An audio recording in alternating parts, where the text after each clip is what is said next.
بسم الله الرحمن الرحيم اللهم صل على محمد وآل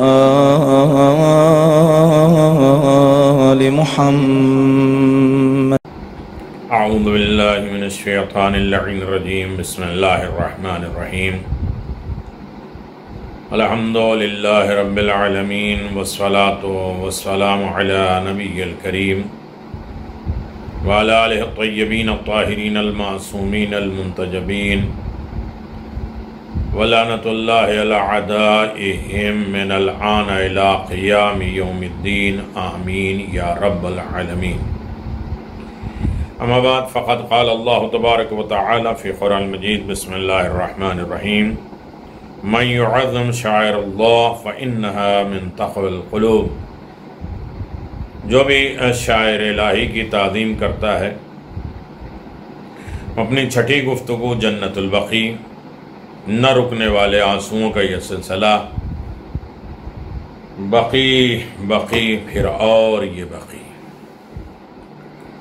تاریخ اسلام کا سیاہ ترین دن جنت البقیع، وہ سرزمین ہے جہاں حضرت محمد مصطفیٰ صلی اللہ علیہ وسلم 10,000 سے زائد اصحاب کے ساتھ رسول اکرم کے اہل بیت رسول، ازواج رسول، رسول کے فرزند، رسول کی والد عبداللہ، رسول اللہ کے چچا عباس ابن عبد المطلب، رسول خدا کی پھوپھی جناب صفیہ، رسول خدا کے نواسے امام حسن مجتبیٰ، امام زین العابدین، امام محمد باقر، امام جعفر صادق علیہ السلام، اکابر امت و تابعین مدفون ہیں. بقیع کو یقیناً مسمار ہی کر دیا. رسول خدا اور اہل بیت عزادار ہیں، نوحہ کناں ہیں.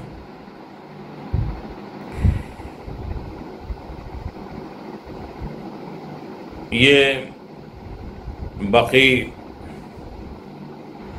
4 قبروں کے نشان،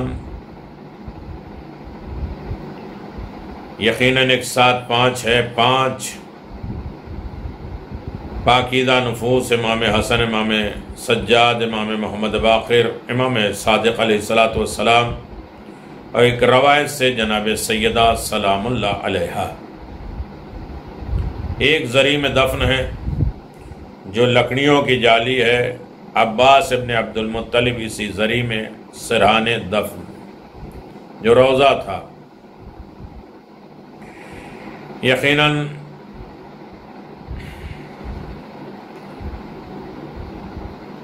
گنبد بہت عالی شان تھا. حرم بقیع کے قبور پر دراصل ایک ایسا گنبد تھا جو سر بفلک تھا اور جو اپنے استحکام کی نظر سے فن تعمیر کا بہترین حیرت انگیز شاہکار تھا. 600 سال پہلے ابن بطوطہ نے جنت البقیع کی قبور پر کیا دیکھا؟ امام مالک ابن انس کی قبر پر چھوٹا سا گنبد تھا. ابراہیم ابن محمد پر سفید رنگ کا گنبد تھا. ازواج رسول امام حسن اور عباس ابن عبد المطلب کی مقبروں پر اونچا اور نہایت مستحکم گنبد تعمیر ہوا تھا. خلیفہ ثالث کی کہتے ہیں بھی قبر ہے، اور اس کے بعد رسول خدا کے عظیم صحابی حضرت عثمان ابن مظعون کی قبر پہ بھی گنبد تھا. ان کے قریبی فاطمہ بنت اسد کی قبر بھی، اس پر بھی گنبد تھا. انہدام سے پہلے اہل بیت کے قبور پہ بنے ہوئے گنبد سب سے بڑے تھے. یعنی اہل بیت کی قبروں پہ گنبد بقیع میں موجود دیگر تمام مقبروں سے بڑے گنبد تھے. یہ مقدس مقام روضہ رسول کے سامنے مدینہ منورہ میں واقع ہے. بقیع اس مقدس جگہ پہ 10,000 سے زائد اصحاب کی قبور ہے. اس مقدس جگہ میں سب سے پہلے رسول محبوب صحابی عثمان ابن مظعون یا اسد ابن زرارہ دفن ہوئے. اسی عظیم مقدس جگہ پر 4 معصوم اماموں کی قبریں ہیں. رسول خدا کے اکثر اس مقدس جگہ پہ مدفون قبور کی زیارت کے لیے تشریف لاتے تھے۔ اس مقدس جگہ پہ موجود قبروں پر بنی عمارتوں اور گنبد کو عبدالعزیز ابن سعود کے دور حکومت میں 8 شوال 21 اپریل 1985 کو ڈھا دیا گیا۔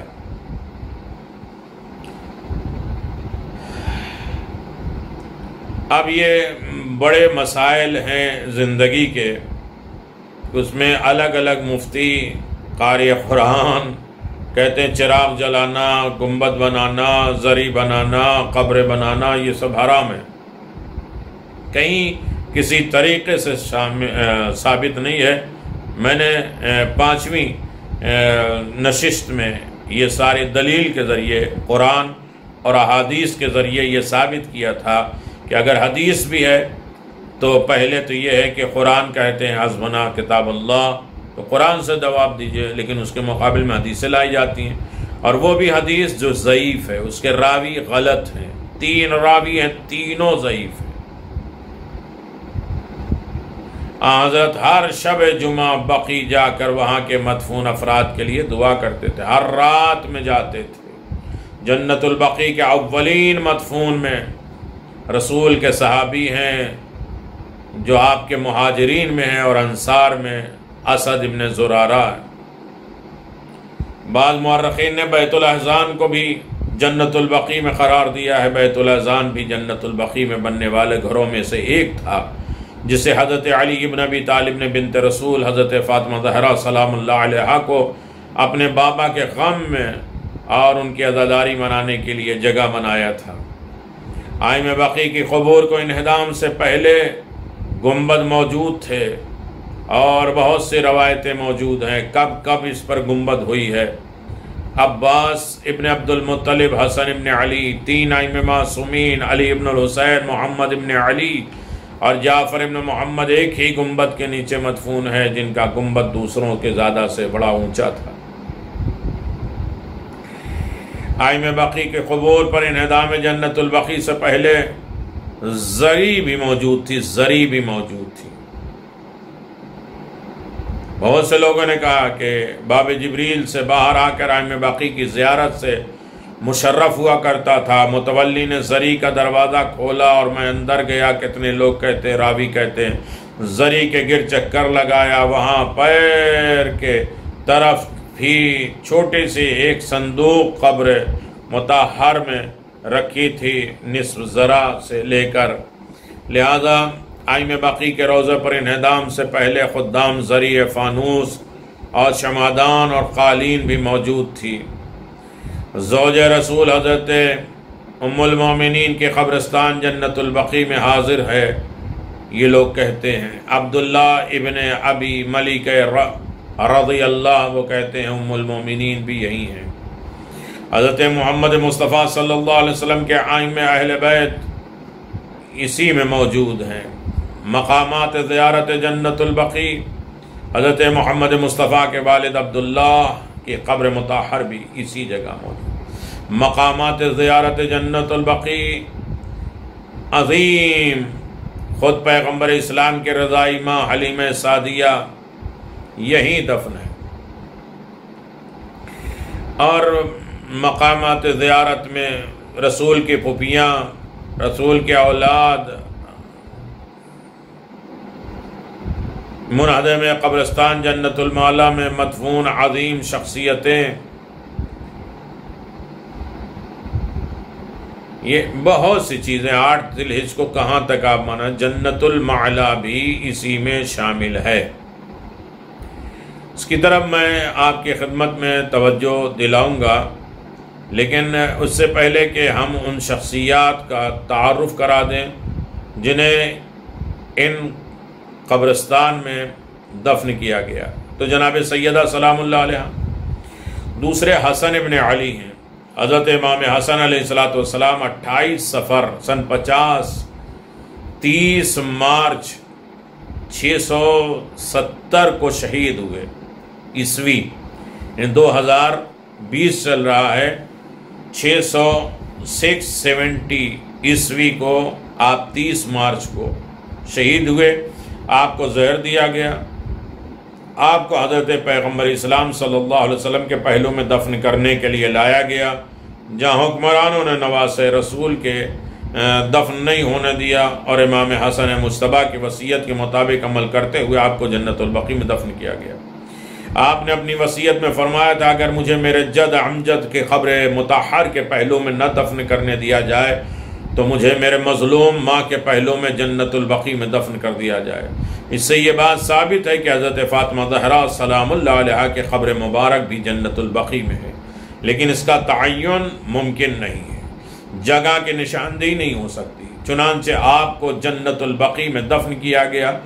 تاریخی حوالے سے یہ بات ثابت ہے کہ حضرت امام حسن علیہ السلام کو آپ کے جد امجد حضرت پیغمبر اسلام صلی اللہ علیہ وسلم کے پہلو میں دفن کرنے سے روکتے ہوئے آپ کے جنازے پہ تیر برسائے گئے، لاش کی بے حرمتی کی گئی، جنازے کی بے حرمتی کی گئی، مگر امام حسن مجتبیٰ کی وصیت کے مطابق اہل بیت علیہ السلام نے صبر سے کام لیا اور کسی قسم کی مزاحمت نہیں کی، بلکہ آپ کو بقیع میں دفن کر دیا۔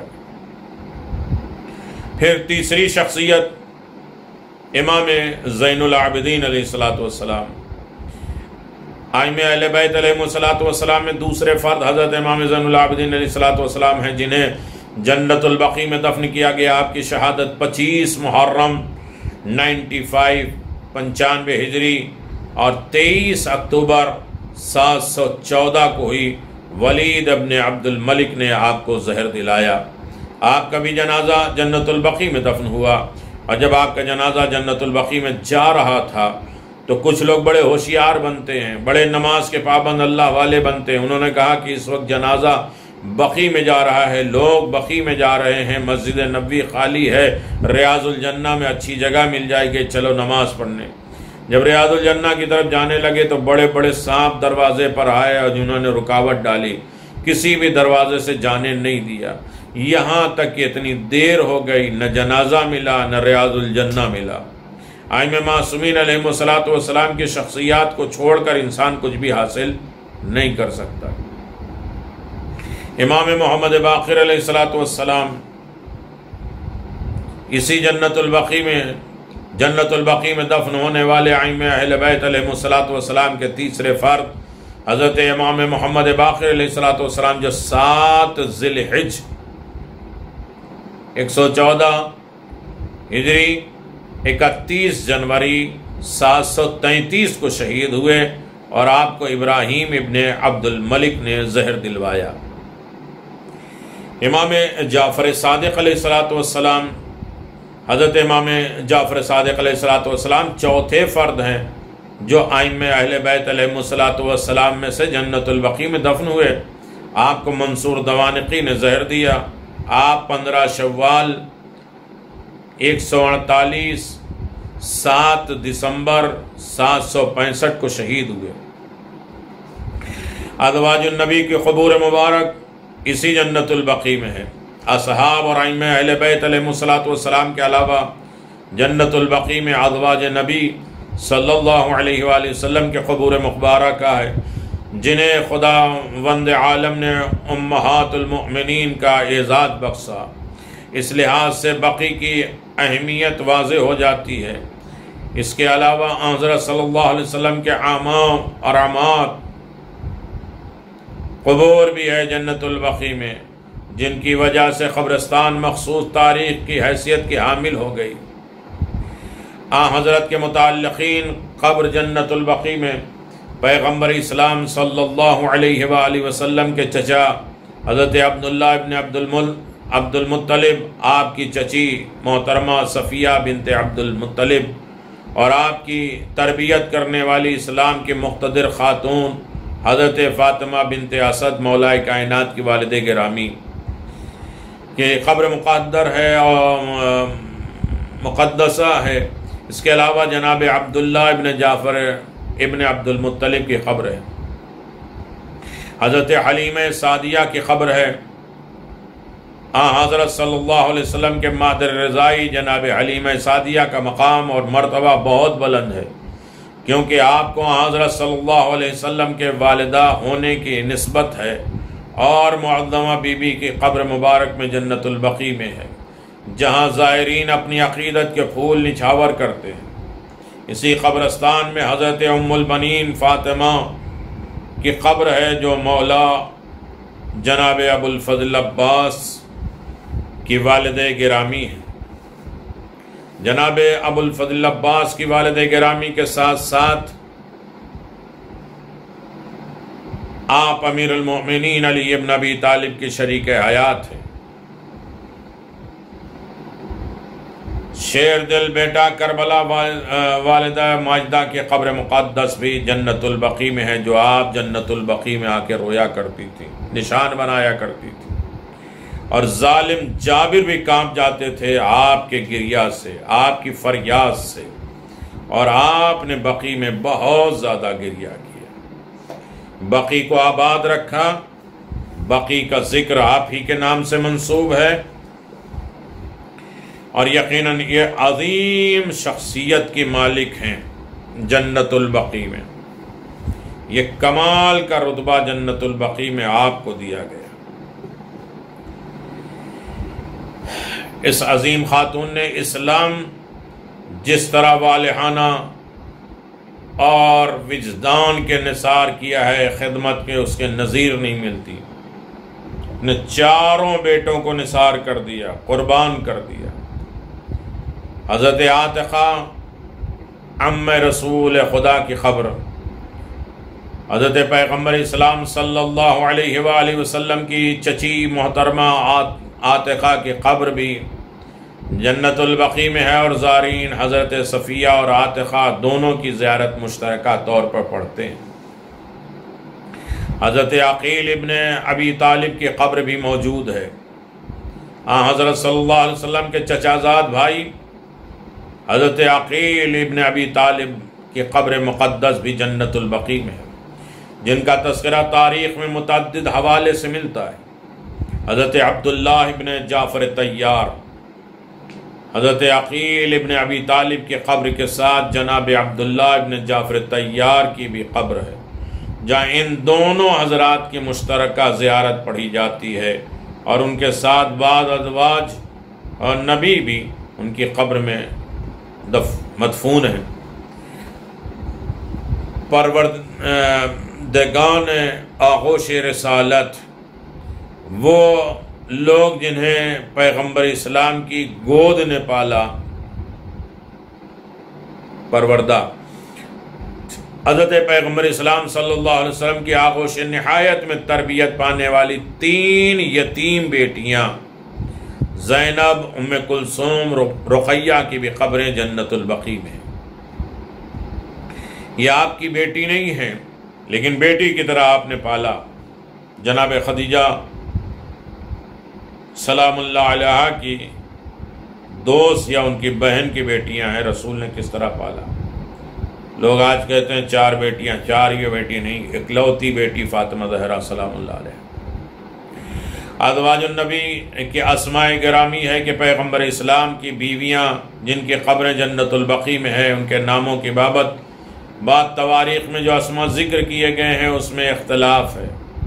یاد رہے جناب خدیجہ سلام اللہ علیہ کی قبر مکہ میں ہے، میمونہ کی قبر جو ہے وہ صرف میں ہے، زینب، ریحانہ، ماریہ قبطیہ، زینب بنت جوش، ام حبیبہ، حفصہ، سودا، صفیہ، جوریہ، کچھ لوگ ام المومنین کو بھی کہتے ہیں۔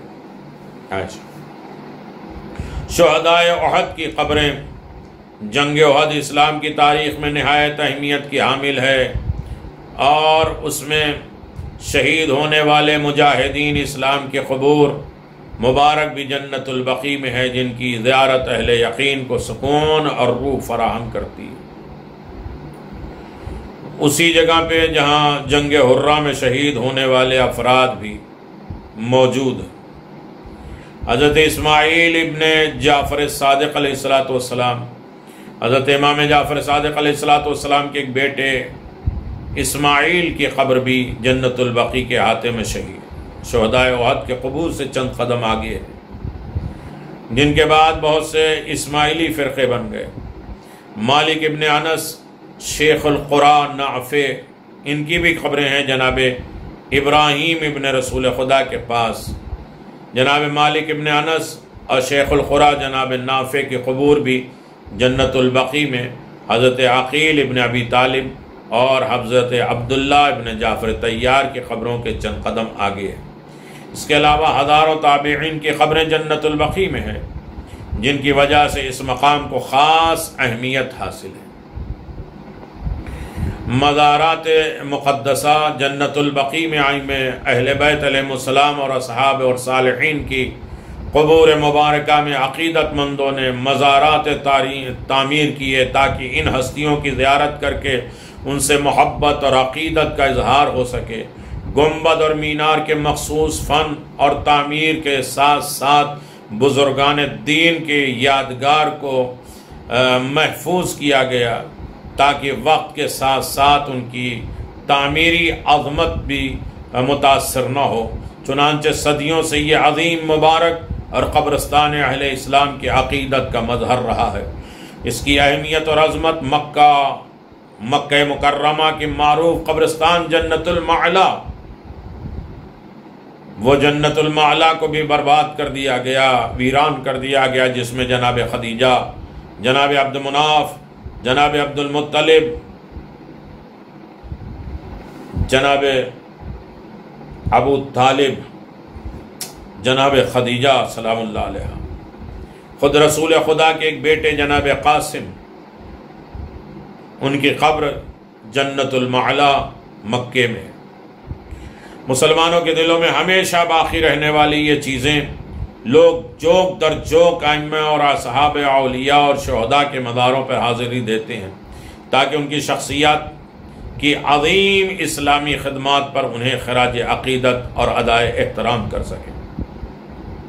جنت البقیع کے بارے میں ارباب تاریخ نے بہت کچھ لکھا ہے اور اس کی تفصیلات ذکر کی گئی ہے، کئی 2-3 ویڈیو میں آ چکا ہے، جن میں سے معروف مورخ ابن ابو بطوطہ اور اس طرح رقم طراز ہیں. بقیع مدینہ منورہ میں مشرقی جانب واقع ہے. اس میں داخل ہونے کے لیے جو دروازہ بنایا گیا اسے باب بقیع کہتے ہیں.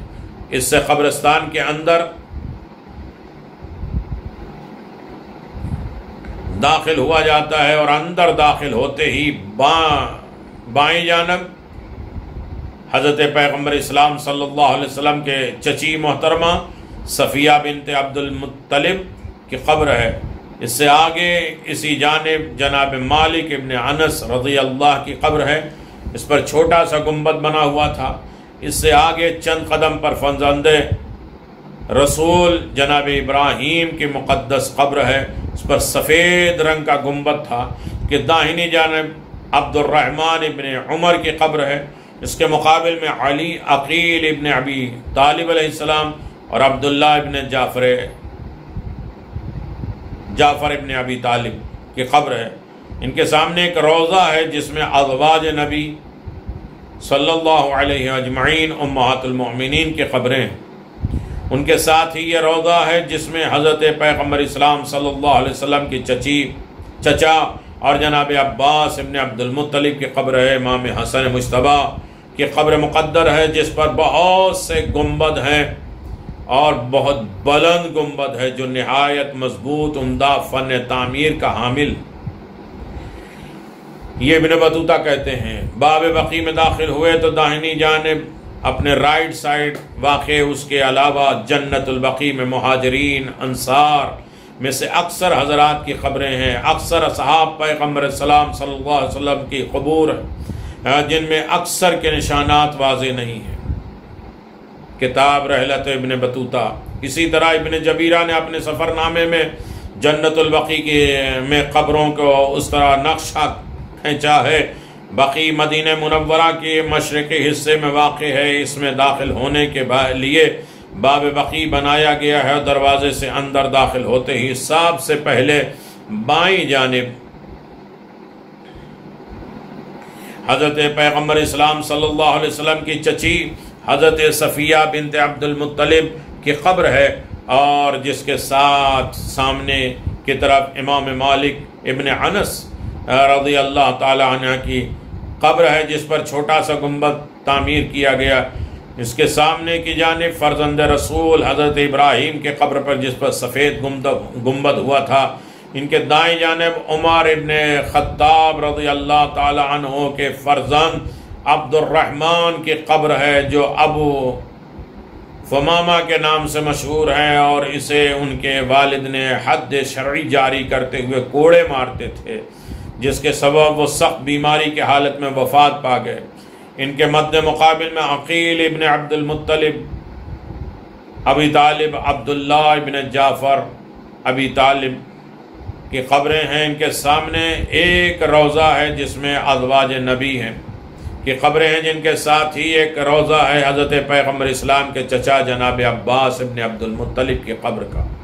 حضرت امام حسن مصطفیٰ کی قبر مقدس ہے، جس پر بہت بلند گنبد ہوا کرتا تھا، اور جب باب بقیع سے داخل ہوں تو دائنی جانب واقع ہے، اور اسی طرح سے راس الحسن عباس ابن عبد المطلب رضی اللہ تعالیٰ کے پاؤں کی جانب بنتا ہے، اور ان دونوں کی قبریں سطح زمین سے بہت بلند ہیں، اور جن پر نہایت خوبصورت الواح ہیں، جن سے فن تزئین کے کمالات کا مظاہرہ ہوتا ہے، اور وہ اپنے مخصوص جمال کے ساتھ منفرد ہیں۔ اسی شکل میں فرزند رسول حضرت ابراہیم علیہ السلام کی قبر ہے۔ اس کے ساتھ ایک گھر کے آثار موجود ہیں، جسے فاطمہ بنت اسد رسول اللہ صلی اللہ علیہ وسلم سے منسوب کیا جاتا ہے۔ وہ بیت الحزن ہے، فاطمہ بنت رسول خدا سے مشہور ہے، اور کہا جاتا ہے اس گھر میں وہ معظمہ تشریف لاتی تھیں اور اپنے پدر بزرگوار کے غم میں گریہ اور حزن کرتی تھی۔ بقیع کے آخری حصے میں خلیفہ عثمان ابن عفان کی قبر ہے، جس پر چھوٹا سا گنبد ہوا کرتا تھا، اور اس کے نزدیک فاطمہ بنت اسد والدہ امیر المؤمنین کی قبر مقدس ہے۔ سفرنامہ ابن جبیر نے یہ لکھا ہے۔ یاد رہے ابن جبیر کا سفرنامہ 1.5 صدی کے بعد ابن بطوطہ نے سفرنامہ لکھا، جس میں بقیع کی تفصیل نقشہ کشی کی ہے۔ جنت البقیع میں بزرگان دین، صحابہ کرام، صالحین، مومنین، ائمہ اہل بیت علیہم السلام کے مزار مقدس عرصے دراز تک زائرین کی عقیدت کا مرکز رہے، یہاں تک کہ 19 صدی عیسوی کے آغاز میں وہاں مسلک کے پیروکار اور حکام نے ان مزارات کو منہدم کر دیا، ان کے نشانات مٹا دیے، جبکہ ان مزارات کی تعمیر اور توسیع میں وقفے سے اضافہ ہوتا رہا۔ مزارات کے انہدام سے اسلام کے مقتدر شخصیات اور شہداء صدر اسلام و اموات المؤمنین کی حتی کہ امت باقی رہی۔ انہدام جنت البقیع کے نظریاتی عوامل۔ یہ جنت البقیع کو انہدام کیوں کیا گیا، توڑا کیوں گیا؟ معتبر تاریخ روایات میں یہ بات ثابت ہے کہ حضرت پیغمبر اسلام صلی اللہ علیہ وسلم نے اپنے اصحاب اور صالحین اور مومنین کی قبور کے نشان قائم کیے، اور خود ان قبروں پر جا کے فاتحہ خوانی کی، استغفار کیا، دعا کی۔ حضرت پیغمبر اسلام صلی اللہ علیہ وسلم کا عمل سنت اور اسوہ حسنہ ہے۔ اگر یہ عمل شریعت الہی میں ممنوع ہوتا تو پیغمبر ہرگز اسے انجام نہ دیتے۔ حضرت صلی اللہ علیہ وسلم کا قول جس طرح وحی الہی کا ترجمان ہوتا ہے، اسی طرح آپ کا عمل بھی خدا کی مرضی اور حکم کے مطابق ہوتا ہے۔ بلکہ اگر کسی جگہ کوئی شخص کچھ کر رہا ہے اور آپ اسے دیکھ کر خاموش ہیں، اس پر اعتراض نہیں کر رہے ہیں، تو اسے بھی حضرت صلی اللہ علیہ وسلم کی طرف سے تائید کے طور پر حجت تسلیم کیا جاتا ہے، جسے علمی اصطلاح میں تقریر معصوم کہتے ہیں۔ ہمارے زیر نظر موضوع میں حضرت پیغمبر اسلام صلی اللہ علیہ وسلم نے عملی طور پر زیارت قبور جواز کا ثبوت فراہم کیا ہے، جو نہایت مضبوط راہ سے بات ہے، خود پیغمبر کے نزدیک جائز تھا۔ وہابی مسلک کے مطابق انبیاء، ائمہ معصومین، صحابہ، اولیاء الہی کی قبروں کی تعظیم حضرات کی عبادت پرستش سے عبارت ہے، اور کہتے ہیں کہ یہ قبروں کی پرستش ہے، جو کہ خدا کے ساتھ شرک کرنا ہے، بلکہ وہ کفر ہے اور لادینی ہے۔ اسی لیے وہابی مسلک کے پیروکار قبور کی زیارت اور تعظیم کرنے والوں کو قبر کے پجاری کہتے ہیں۔ اور اس عمل کو زمانے جاہلیت کی بت پرستی سے تشبیہ اور مشابہت دیتے ہیں۔ وہابی حضرات اپنے اعتقادات میں دیگر تمام مسلمان مکاتب فکر کی تکذیب اور ان کی نظریات کی نفی کرتے ہیں، کیونکہ دیگر مسلم مذاہب میں ان اعمال کو شرک اور کفر کے بجائے ان کا جواز اور مباح ہونے کے قائل ہیں۔ اس میں کوئی شک نہیں کہ ہر شخص کی نظریات اور آزادی حاصل ہے، وہ جو عقیدہ پسند کرے اس کو اختیار کرے، کسی کو اپنے عقیدہ اور مسلک کی پیروی کرنے پر مجبور نہ کیا جائے، اور اس سے اختلاف کرنے والوں پہ کفر اور شرک کے فتوے نہ لگائے جائیں۔ وہابیت کے عقائد کا اجمالی بیان یہ ہے کہ وہ اپنے عقائد کو توحید پرستی کا نام دیتے ہیں، انبیاء اور ائمہ معصومین اور شہداء اور صالحین کے قبور کا احترام اور گمراہی اور ضلالت سمجھتے ہیں، کہ جیسے کہ وہ حضرت پیغمبر اسلام صلی اللہ علیہ وآلہ وسلم سے توسل اور تشفع اور ان کی اپنی حاجات کی پورا ہونے اور اس سے شفا ملنے اور مشکلات کو آسان ہونے کے لیے وسیلہ بنانے کو کفر و شرک قرار دیتے ہیں۔ اس پر یہ دلیل قائم کرتے ہیں کہ حضرت صلی اللہ علیہ وسلم فوت ہو گئے، شہید ہو گئے، اس دنیا سے چلے گئے، مردہ کی کوئی قدر و قیمت نہیں ہوتی معاذ اللہ۔ وہی وہابی مسلک کے علاوہ دیگر مسالک اور مکاتب فکر ان کی نظریات سے اختلاف کرتے ہیں،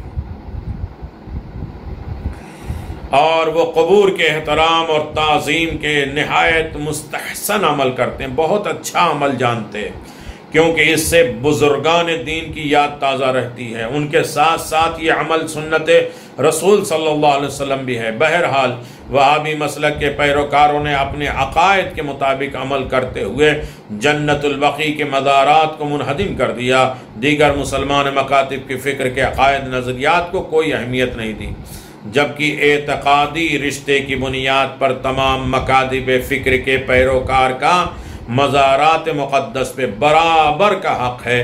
کسی ایک مکتب فکر کے اختلافی اصول کو اس بات کی بنیاد قرار نہیں دیا جا سکتا کہ دیگر افکار کو نظر انداز ہی نہیں بلکہ ان کے عدم صحت پہ پرچار کر کے ان کی نظریات کے حامل افراد پر پابندی عائد کی جائے، بلکہ ملت اسلامیہ کے تمام افراد کی حیثیت حضرت پیغمبر اسلام کی امت ہونے کے حوالے سے یکساں ہے، برابر ہیں۔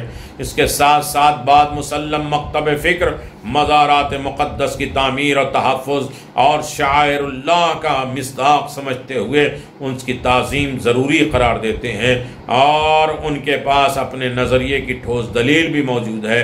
اسی بنا پہ مشترکہ کام کے باب میں تمام اسلامی مذاہب کے اصول کا احترام ضروری ہے۔ تاریخ پر ایک نظر ڈالیں۔ 1205 سے 1217 کے درمیان میں وہابی مسلک کے پیروکار نے حجاز پر تسلط قائم کیا، قبضہ کر لیا، متعدد جنگیں لڑیں جو کہ 50 سے زائد بتائی جاتی ہیں۔ ان جنگوں میں کئی مرتبہ حجاز کے حکمرانوں اشراف وہابیوں کے درمیان میں صلح اور معاہدے بھی ہوئے، جس پر عمل درآمد نہ ہونے کی وجہ سے جنگ کا سلسلہ جاری رہا۔ بالآخر 1217 کے آخر میں انہوں نے طائف کا کنٹرول سنبھال لیا اور ایک خون ریز حملے سے اپنے مقصد میں کامیابی حاصل کر لی۔ 1218 میں انہوں نے کسی لڑائی کے بغیر مکہ مکرمہ کی حکومت اپنے ہاتھ میں لے لی، اور پھر مزارات مقدسہ کے انہدام اور تخریب کا سلسلہ وسیع پیمانے پہ شروع کر دیا۔ انہوں نے جہاں بھی گنبد اور مینار اور مزار دیکھا اسے زمین پہ برابر کر دیا، یہاں تک کہ زمزم کے کنویں پر قائم گنبد کو بھی گرا دیا۔ تاہم حاکم حجاز جس نے اس صلح کے معاہدے پر دستخط کیے تھے، اس کے صبر کا پیمانہ لبریز ہو گیا۔ اس نے مزارات مقدسہ کی بے حرمتی کو مزید برداشت نہ کیا اور معاہدے کو توڑ دیا۔ یہیں سے اس بات کی راہ ہموار ہوئی کہ وہابیوں نے ایک بار پھر 1220 میں دوبارہ مکہ کو اپنا کنٹرول میں لے لیا۔ اس کے بعد انہوں نے 1221 میں مدینہ منورہ پہ تسلط جما لیا، قبضہ جما لیا۔ اسی وقت ان کے تمام تر توانائیاں جنت البقیع کے انہدام پر صرف ہو گئی۔ انہوں نے اس تاریخی عظیم قبرستان کی اینٹ سے اینٹ بجا کے گنبدوں کو توڑ دیا، مزارات کو توڑ دیا، قبروں کو مسمار کر دیا، مسجد کو گرا دیا، پتھروں کے نشان بھی ختم کر دیے۔ دیگر مقامات کا انہدام جنت البقیع 8 شوال کو مناتے ہیں، انہدام کر دیا۔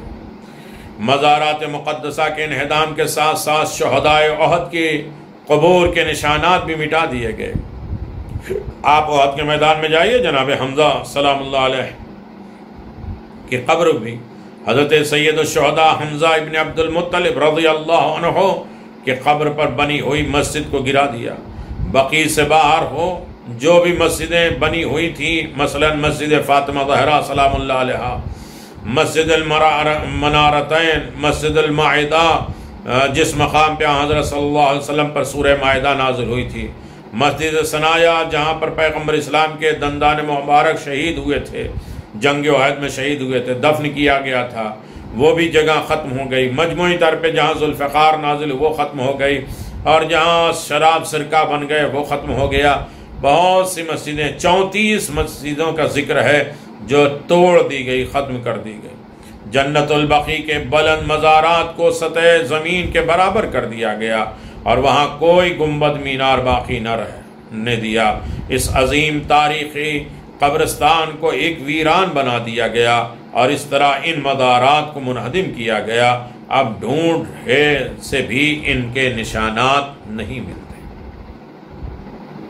اس کے بعد تاریخ نے رخ بدلا۔ 1233 میں مصری افواج نے ان کی فوج، مصری فوجوں نے عبداللہ ابن سعود کی حکومت کا تختہ الٹ دیا اور اسے گرفتار کر کے مصر لایا گیا اور پھانسی دے دی گئی۔ بعد تاریخ کے نگاروں نے مستند حوالوں سے لکھا ہے کہ وہابیوں کے حجاز پر تسلط قائم کرنے کے نتیجے میں ہزاروں افراد مدینہ اور مکہ سے کوچ کر کے گئے، نکل کے چلے گئے، تاکہ اپنے عقائد اور نظریات کی وجہ سے کسی مصیبت میں نہ پڑ جائیں۔ دنیا بھر کے مقامات مقدسہ کی آزادی اور فریضہ حج کی راہ میں حائل رکاوٹوں کو دور کرنے کا مطالبہ شدت اختیار کر گیا۔ چنانچہ محمد ابن پاشا بھرپور تیاری کر کے حجاز کی طرف بڑھا، اور وہاں کے قبائلیوں نے ان کی بھرپور حمایت کی، جس کے نتیجے میں مدینہ کا کنٹرول دوبارہ حاصل کر لیا گیا، اور پھر مکے کا نظام بھی سنبھال لیا گیا، اور اس طرح وہابیوں کی حکومت اور مقامات مقدسہ ان کے تسلط کا خاتمہ ہو گیا۔ وہابیوں کے مقامات مقدسہ کے تسلط سے بے دخل، یعنی نکال کے باہر ہونے کے بعد 1818 میں سلطنت عثمانیہ کے تاجدار عبد المجید، اور پھر ان کے بعد سلطان عبد المجید اور سلطان محمود کے دور میں مقامات مقدسہ کی تعمیر نو شروع ہوئی۔ حضرت پیغمبر اسلام صلی اللہ علیہ وآلہ وسلم کا حرم مبارک اور جنت البقیع اور احد کے واقعی اسلامی یادگاروں کو دوبارہ تعمیر کیا گیا، بنایا گیا۔ پھر 1848 اور 1860 کے درمیان ان مقدس مقامات کی تعمیر کا کام دوبارہ انجام دیا گیا، انہیں پہلی حالت میں تعمیر کیا گیا۔ بعض مورخین کے مطابق اس کی تعمیر پہلے سے بھی زیادہ بڑی تھی، اچھی تھی۔ سلطنت عثمانیہ میں مزارات مقدسہ اور مساجد کی نو تعمیر کے عمل میں فن تعمیر کی عظیم شاہکار سامنے آئے، اور نہایت خوبصورت، دلکش اور روح پرور انداز تزئین سے اس عظیم یادگاروں اور عبادت گاہوں اور مقدس مزاروں کو سجایا گیا۔ یہ پہلی مرتبہ حملہ ہوا اور پھر دوبارہ بنا۔ دوسری مرتبہ مقامات مقدسہ کو کس وقت گرایا گیا؟ ایک بار پھر حالات نے رخ بدلا، اور سفر کے مہینے میں 1343 کے مطابق 1924 میں عیسوی سلطان ابن بجاز خالد بن لوی کی قیادت میں حجاز پر دعویٰ بول دیا گیا۔ اس دفعہ طائف کو نشانہ بنایا گیا، اس کے بعد مکہ مکرم کی طرف بڑھے، اس کے اوپر اپنا تسلط قائم کر لیا، اور اس مرتبہ انہوں نے مکہ کی کسی بھی دینی یادگار کو نہ چھوڑا، اور تمام مزارات کو بالکل زمین برابر کر دیا۔ اس طرح عمل میں کیا جس طرح طائف میں کر کے آئے تھے۔ طائف میں انہوں نے ابن عباس رضی اللہ کی قبر منہدم کر دیا، اور جب جدہ پر مسلط ہوئے تو انہوں نے جناب حوا ام البشر کی قبر کو گرا دیا۔ مدینہ منورہ میں ان کا دوسری مرتبہ قابض ہونا بھی تاریخ نے دیکھا۔ چنانچہ وہ دسمبر 1925 کے آخری عشرے میں مدینے پر تسلط ہو گئے۔ اس مرتبہ انہوں نے ذریعہ مقدس متبرک مقامات کی انہدام میں کوئی کسر باقی نہ چھوڑی۔ حضرت پیغمبر اسلام صلی اللہ علیہ وسلم کے قبر مبارک کے سوا باقی تمام مزارات کو منہدم کر دیا۔ ممکن ہے قبر رسول صلی اللہ علیہ وسلم کے عدم انہدام عالم اسلام کے ممکنہ رد عمل کے خوف سے ہو۔ بہرحال قبر رسول صلی اللہ علیہ وسلم پر گنبد باقی رہنا وہابی مسلک کے اصولوں کے خلاف ہے۔ مکہ مکرمہ میں وہابیوں نے جنت المالا اور بیت النبی صلی اللہ علیہ وسلم، جس گھر میں حضرت صلی اللہ علیہ وسلم کی ولادت اور باسعادت ہوئی، اور دیگر قبور مبارک کو منہدم کر دیا۔ یوم انہدام جنت البقیع ہم آگے 8 شوال 1344 1344 21 اپریل 1925 عیسوی عالم اسلام کے لیے وہ سیاہ کار پایا تھا جب حکام نے اپنے دینی رہنما عبداللہ ابن بلہندیر کے فتوے کے مطابق جنت البقیع میں مزارات مقدسہ کو منہدم کر دیا۔ اس دن دنیا بھر میں اس دل خراش واقعے کی یاد منائی جاتی ہے اور مزارات مقدسہ کی تعمیر نو کا مطالبہ کیا جاتا ہے۔ احتجاجی تار اور خطوط بھیجے جاتے ہیں، اجتماعات منعقد ہوتے ہیں، ریلیاں اور احتجاج کے جلوس نکالے جاتے ہیں، تقاریر ہوتے ہیں، لوگوں کو بتائے جاتے ہیں۔ سعودی حکمرانوں کو دوسروں کے موقف اور نقطہ نظر کا احترام کرنے اور اپنے عقائد پر مسلط نہ کرنے کی تاکید کی جاتی اور اسمبلیوں میں اور ان کے نمائندوں تک وہ پیغام پہنچائے جاتے ہیں۔ جس سال یہ دل خراش شانہہ رونما ہوا، تمام مسلمان بالخصوص ہندوستان کے توحید پرستوں نے بھرپور احتجاج کیا اور باقاعدہ سرکاری وغیرہ اور سرکاری وفود سعودی عرب بھیجے اور جلد سے جلوس کے ذریعے صدائے احتجاج بلند کی گئی۔ دنیا کے گوشے گوشے سے سعودی حکمرانوں کے اس عمل پر اعتراض ہوا اور اس دن کو مسلمانوں کی تاریخ میں سیاہ دن قرار دے کر اسے جنت البقیع کے انہدام سے موسوم کر دیا گیا، جو کہ اب تک باقی ہے۔ ہندوستان سے گئے تھے لوگ وہاں سعودی حکومت کے سامنے۔ دوسری اسلامی یادگاروں کا انہدام مکہ مکرمہ میں جنت المعلا، اللہ اکبر، جناب خدیجہ، جناب ابو طالب، اللہ اکبر، جناب عبد مناف، جناب عبد المطلب، جناب ابو طالب، خود رسول خدا کے بیٹے، شہدائے فخر۔ مکہ مکرمہ میں جنت المعلا، مدینہ منورہ میں جنت البقیع کے علاوہ دوسرے اسلامی یادگاروں کو بھی ختم کر دیا۔ مثلاً اصحاب رسول صلی اللہ علیہ وسلم کے مکانات، رہائش گاہیں اور بنی ہاشم کے گھر، بیت نبی صلی اللہ علیہ وسلم، حضرت خدیجہ سلام اللہ علیہ کا مکان، حضرت فاطمہ زہرا سلام اللہ علیہ کی رہائش گاہ، حضرت حمزہ علیہ السلام کا گھر، ثقیفہ بنی ساعدہ، ارقم بن ابی ارقم کا گھر، اور جہاں لوگ چھپ چھپ کے مسلمان ہو رہے تھے، پہلے 3 آدمی، پھر 7 آدمی، پھر 17 آدمی، سب سے پہلا گھر مدرسے کا یہی بنا تھا، ارقم ابن ابی ارقم کا گھر۔ وہ تاریخی مقام جہاں حضرت پیغمبر اسلام صلی اللہ علیہ وسلم نے جنگ بدر میں قیام کیا اور پھر وہاں سے اتر کر میدان کی طرف آئے۔ اگر ان یادگاروں اور مزاروں کی بلند گنبد اور مینار کو گرانا ہی مقصود تھا تو کم از کم ان کی جگہ نشان کے طور پہ کچھ رکھ دیا جاتا، لکھ دیا جاتا، تاکہ زائرین محبت اور عقیدت کے اظہار کرنے والوں کو دشواریاں نہ ہوتی کیونکہ اس طرح کی علامت اور نشانی باقی رکھنا اور تو سنت رسول صلی اللہ علیہ وسلم ہے۔ چنانچہ حضرت صلی اللہ علیہ وسلم نے اپنے فرزند ابراہیم علیہ السلام کی قبر پہ پتھروں کے ذریعے نشان بنائے اور ہر شب وہاں جا کر سلام اور دعا کرتے تھے۔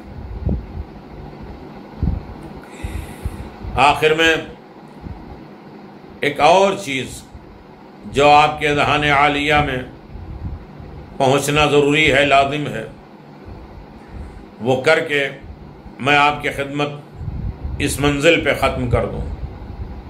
جنت البقیع کا احاطہ، باؤنڈری، تاریخ کے معتبر حوالوں سے جنت البقیع کا احاطہ وسیع کا تعین نہیں ہو سکا، کیونکہ ابتداء میں یہاں درخت، سبزہ، جھاڑیاں تھیں۔ دیگر ادیان کے پیروکاروں نے متفرق قبریں دی تھیں۔ حضرت پیغمبر اسلام صلی اللہ علیہ وسلم اپنے جلیل القدر صحابی جناب عثمان ابن مظعون رضی اللہ تعالیٰ کی تدفین کا حکم دیا اور فرمایا بقیع کے علاقے میں غرقد کے درختوں کو کاٹ کر قبر بنائی جائے، اور چنانچہ حضرت صلی اللہ علیہ وسلم کے حکم پر عمل کیا گیا اور جناب عثمان ابن مظعون رضی اللہ تعالی عنہ کا وہاں دفن کیا گیا، تو یہ مدینہ والوں کے قبرستان مشہور ہوا۔ اس کے بعد قبرستان میں دیگر صالح مسلمین، صحابہ کرام کی تدفین اور شہداء احد، ازواج النبی صلی اللہ علیہ وسلم اور حضرت صلی اللہ علیہ وسلم کے متعلق اقارب کی قبریں بنتی گئیں، اور جن کی وجہ سے جنت البقیع کا احاطہ وسیع سے وسیع تر ہوتا گیا۔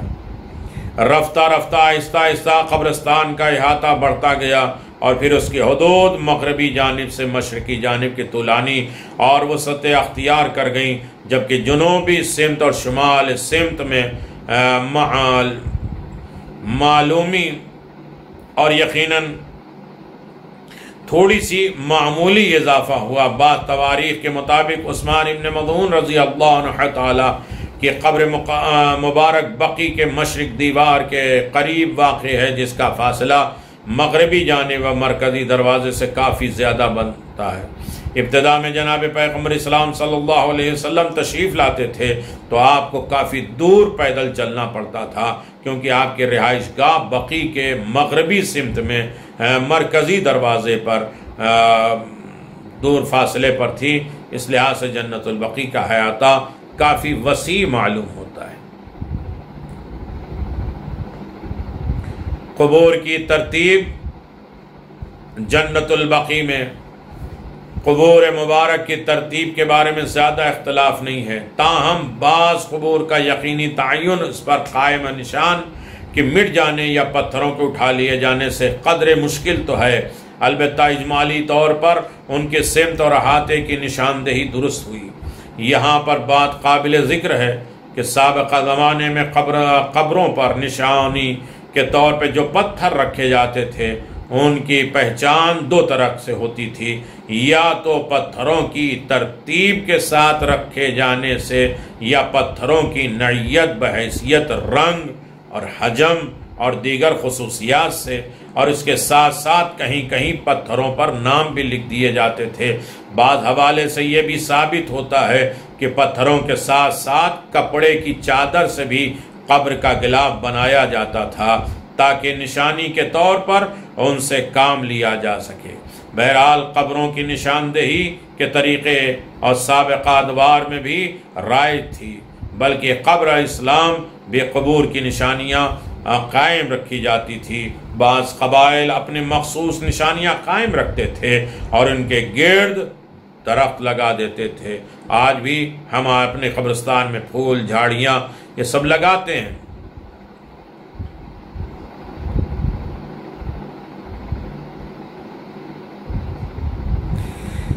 اس اعتبار سے اب مخصوص چیزیں آپ حضرات کی خدمت میں بیان کی جائے گی جو قبور کی شہداء احد کے بارے میں، اور اس کے بعد خاص طریقے سے بیت الاحزان کے بارے میں، وہ حزن والی جگہ، وہ غم والی جگہ جسے امیر المؤمنین نے دھوپ میں دیکھا کہ سیدہ اپنے باپ پہ گریہ کر رہی، حسن و حسین کو لے کے جاتی تھیں، اللہ اکبر، روتی تھیں، یاد کیا کرتی تھیں باپ۔ علی ابن ابی طالب نے کھجور کے پتوں سے سایہ کر دیا تھا تاکہ رسول کی بیٹی سائے میں بیٹھ کے اپنے بابا پر روئے۔ ایک دن جناب سیدہ روتی ہوئی آئیں، آواز دیا، علی جو آپ نے گھر بنایا تھا ظالموں نے وہ بھی توڑ دیا، حزن و غم کا گھر بھی ظالموں نے توڑ دیا۔ کن کن چیزوں پہ رویا جائے، کن کن چیزوں پہ فریاد کیا جائے۔ باقی ہے ابھی عاشقوں کا سلسلہ، ابھی باقی ہے، یہ نہیں رکے گا۔ ایک ہے پردے غیب میں، وہ ہمارے آنسو ابھی پوچھیں گے، دوبارہ قبروں کی رونق بھی بڑھ گئی۔ ہمارے دلوں میں قبریں ہیں، اور یقیناً جن لوگوں نے یہ احتجاج، یہ فریاد، یہ استغاثے کا سلسلہ جاری و ساری رکھا ہے، اللہ ان کو ہمت، طاقت، توانائی عطا فرمائے، اور زیادہ سے زیادہ جنت البقیع کو یاد کرنے اور جنت البقیع کے سامنے فریاد کرنے کی میں توفیق عنایت فرمائے، اور اس جنت البقیع کو اللہ جلد از جلد تعمیر کرائے۔ پردہ غیب میں ایک وارث ہے، اس کے وارث کے حق کا واسطہ مولا امام زمان اس جنت البقیع کو آباد فرمائے۔ ہم سب کو ان کی زیارت کے مشرف فرمائے، دنیا اور آخرت میں دیار معصومین سے وابستہ فرمائے، فتنے اور آفات اور بلاؤں میں ہمیں حفظ و امان عطا فرمائے، ہر مشکل پریشانیوں سے ہمیں نجات عطا فرمائے۔ یقیناً جنت البقیع کو کئی مرتبہ اجاڑا گیا، کئی مرتبہ لوٹا گیا، اور امید ہے کہ انشاءاللہ ایک ہے وہ جو پردہ غیب میں ہے، وہ دیکھ رہا ہے، اور صدر اسلام سے آج تک بہت سے جید علماء نے بھی قبرستان میں دفن کیے گئے، بہت عظیم تاریخ ہے۔ ہماری روح رواں، ہماری جان، ہماری زندگی جنت البقیع ہے۔ جنت البقیع یقیناً ہم یہ کہہ سکتے ہیں کہ اس دن کو یوم غم قرار دیں۔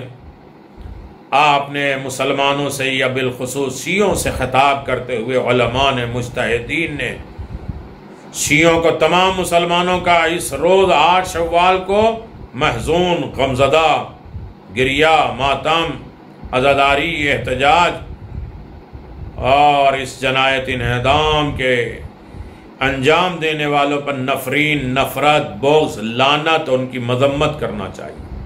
ہمیں یقین ہے کہ ہمارے اس عظیم مرجع کی طرح ہمارے امام زمان بھی بہت مغموم، بہت محزون اور بقیع کی اس بدحالی پر گریہ ازاری کرتے ہیں۔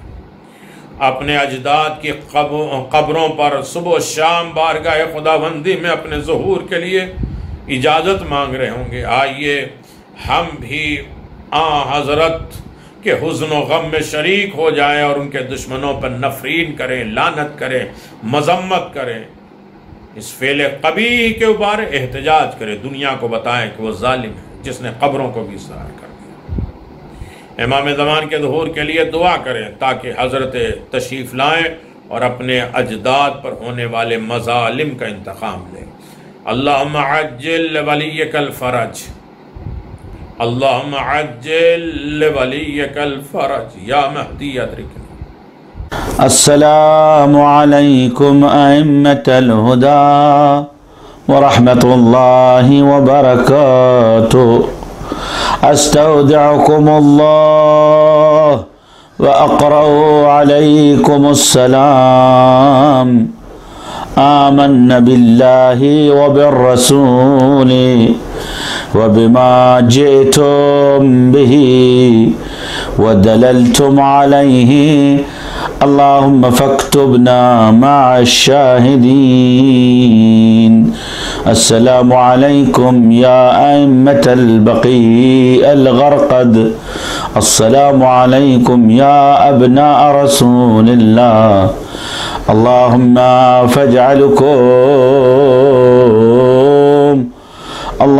فاجعلهم شفعاء في الدنيا والآخرة، واقبل فينا شفاعتهم. اللهم صل وسلم وبارك عليهم وأهل بيته الطاهرين.